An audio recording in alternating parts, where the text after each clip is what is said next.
Welcome to TNPSC லட்சிய விதைகள். நம்ம இந்த வீடியோ பதிவில் இம்பார்ட்டன்ட் சயின்ஸ் கொஸ்டின் வந்து டே வைஸாக நம்ம பார்த்துட்ருக்கோம். ஆல்ரெடி ஒரு 42 நாள்களுக்கு உண்டான பதிவு என்ன பண்ணிட்டோம் நம்ம பார்த்துட்டோம். ஸோ நம்ம அடுத்து இன்றைக்கி 43வது டேயில் ஒரு 43 கொஸ்டின்ஸ் வந்து பார்க்கலாம். ஓகேங்களா?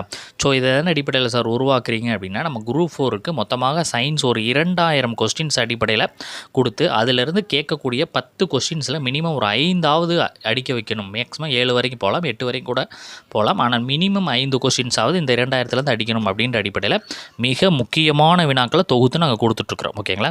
ஸோ இன்றைக்கான கொஸ்டின்ஸை பார்க்கலாம். நெல்லில் இருக்கக்கூடிய வெப்பு நோயை உருவாக்கக்கூடிய நோய் உயிரி பைரிகுலோரியா ஒரைசா. அப்போ நெல்லில் என்ன நோய் ஏற்படும் அப்படின்னு கேட்டாலும் வெப்பு நோய் அப்படின்றத ஞாபகம் வச்சுக்கணும். ஒளிச்சேர்க்கை நிறமிகள் காணப்படும் இடக்கூடிய தைலக்காய்டு கேட்டிருக்கிறாங்க. எது 5C அப்படின்ற சேர்மத்திற்கு எடுத்துக்காட்டு அப்படின்னா ரைபோஸ் அப்படின்றது. வாயு நிலையில் இருக்கக்கூடிய ஹார்மோனுக்கான எடுத்துக்காட்டு என்ன அப்படின்னா எத்திலின்.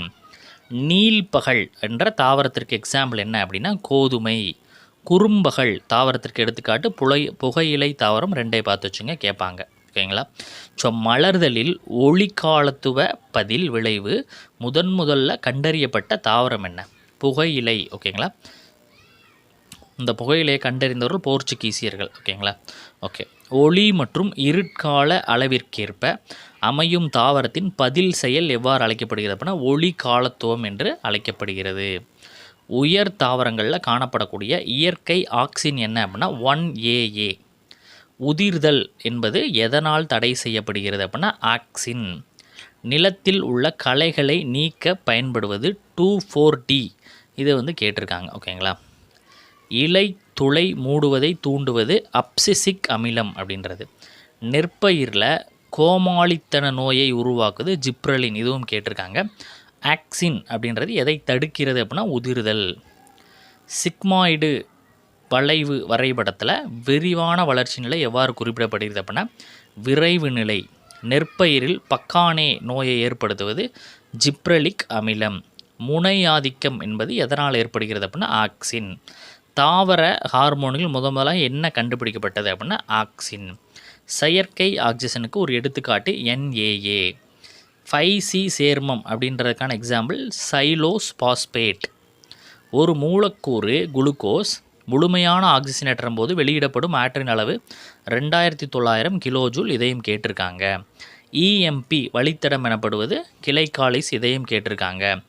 எலக்ட்ரான் கடத்துதலில் சங்கிலில் ATP உண்டாவது ஆக்சிஜனேற்ற பாஸ்பாரிகரணம். இதுவும் கேட்டிருக்காங்க. குளுக்கோஸின் சுவாச ஈவு 1 கேட்டிருக்காங்க.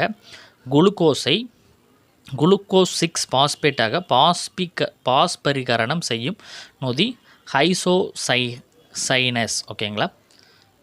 கீட்டோ குளோரோட்டிக் அமிலம் எத்தனை கார்பன் சேர்மம்? 5.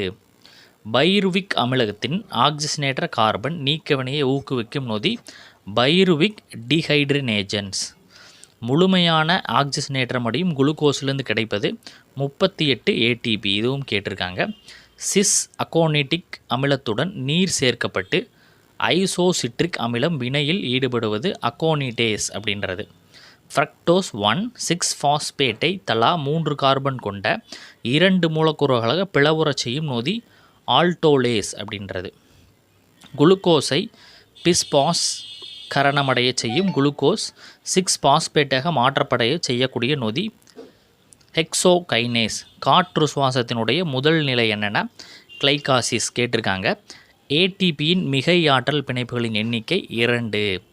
பொதுவாக சுவாசத்தள பொருள் அப்படின்றது எது அப்படின்னா கார்போஹைட்ரேட்டுகள். ஒளிவினையில் உண்டாகும் ஒடுக்காற்றல் NDPH2.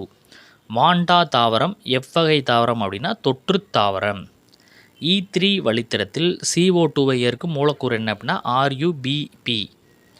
C3 தாவரங்களில் ஒளி வினைகள் மற்றும் இருள் வினைகள் நடைபெறக்கூடிய இடம் இலை இடைத்திசு செல்கள். ஒளிச்சேர்க்கையினுடைய இருள் வினையை கண்டறிந்தவர் மெல்வின் கால்வின் அப்படின்றவங்க. பூச்சி உண்ணும் தாவரத்திற்கு எடுத்துக்காட்டு ட்ரெஸீரா அப்படின்றது. C4 பாதை எவ்வாறு அழைக்கப்படுகிறது? ஸ்லாக் பாதை. இருள் வினை அப்படின்றது எவ்வாறு அழைக்கப்படுகிறது அப்படின்னா கால்வின் சுழற்சி. கடைசி கொஸ்டின், ஒளிச்சேர்க்கையின் போது வெளியிடப்படக்கூடிய வாயு ஆக்சிஜன். ஓகேங்களா. ஸோ இதோட இன்னைக்குண்டான வீடியோ பதிவு என்னது கம்ப்ளீட் ஆகுது. ஓகேங்களா. ஸோ உங்கள் நிறைய நண்பர்கள் என்ன கேட்குறீங்க, சார் பிடிஎஃப் கொடுங்க அப்படின்ற மாதிரி கேட்குறீங்க. நீங்கள் எழுதி படிப்பை தான் நாங்கள் என்ன பண்ணுறோம் அப்படின்னா விரும்புகிறோம். அதற்கு மேலே சார் டைம் இல்லை பிடிஎஃப் கொடுங்கன்னா டிஸ்பிளேயில் தெரிகிற நம்பரை காண்டாக்ட் பண்ணுங்கள். நாங்கள் அது குறித்த தகவல்களை உங்களுக்கு சொல்லுவோம். ஓகேங்களா. நாளைக்கு சயின்ஸ் வீடியோவில் வந்து சந்திக்கலாம். தேங்க்யூ.